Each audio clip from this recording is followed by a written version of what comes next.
படை தலைமை பொறுப்பெடுத்து தோள்கள் தினவெடுத்து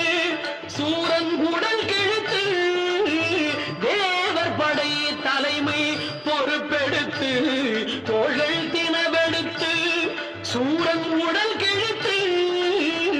கோவில் கொண்டே அமர்ந்த ஒரு வீடு கோவில் கொண்டே அமர்ந்த